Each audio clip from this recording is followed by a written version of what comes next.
வணக்கம். ஜி தமிழ் செய்திகள் வாசிப்பது உங்கள் கோமலா ஸ்ரீதர். வாலாஜாபேட்டையில் அருள்மிகு ஸ்ரீ படவேட்டம்மன் திருக்கோவிலில் கழுகு பார்வையில் 1500 பால் குடங்களை தலையில் சுமந்து அம்மனுக்கு நேர்த்தி கடன் செலுத்திய பக்தர்கள்.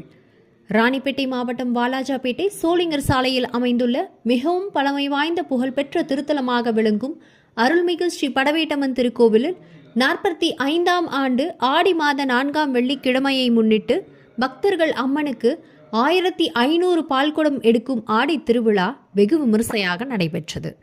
முன்னதாக ஊரில் இருக்கும் பெண்கள், ஆண்கள், வயதான முதியவர்கள் என சுமார் 1500க்கும் மேற்பட்ட பக்தர்கள் அதிகாலை முதலே குளித்து முடித்துவிட்டு வன்னிவேடு பாலாற்றங்கரையில் இருந்து பல்வேறு புஷ்ப மலர்களால் அலங்கரிக்கப்பட்ட அம்மன் வடிவிலான பூக்கரகத்திற்கு சிறப்பு பூஜைகள் செய்து காப்பு கட்டி விரதம் இருந்து பக்தர்கள் அனைவரும் பால்குடத்தை தலையில் சுமந்து கொண்டு முக்கிய சாலையின் வழியாக கழுகு பார்வையில் 3 கிலோமீட்டர் தூரம் வரை திருவிழா கோலமாக ஊர்வலமாக கோவிலை வந்தடைந்தனர்.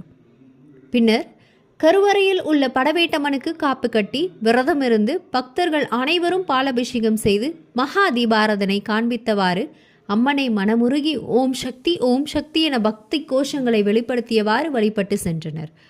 மேலும் நடைபெற்ற ஆடி மாத பால்குட திருவிழாவில் வாலாஜாபேட்டை மட்டுமின்றி ராணிப்பேட்டை, ஆற்காடு, காவேரிப்பாக்கம், வேலூர், சோளிங்கர் என பல்வேறு பகுதிகளில் ஏராளமான பக்தர்கள் கலந்து கொண்டு அம்மனை வழிபட்டு சென்றனர்.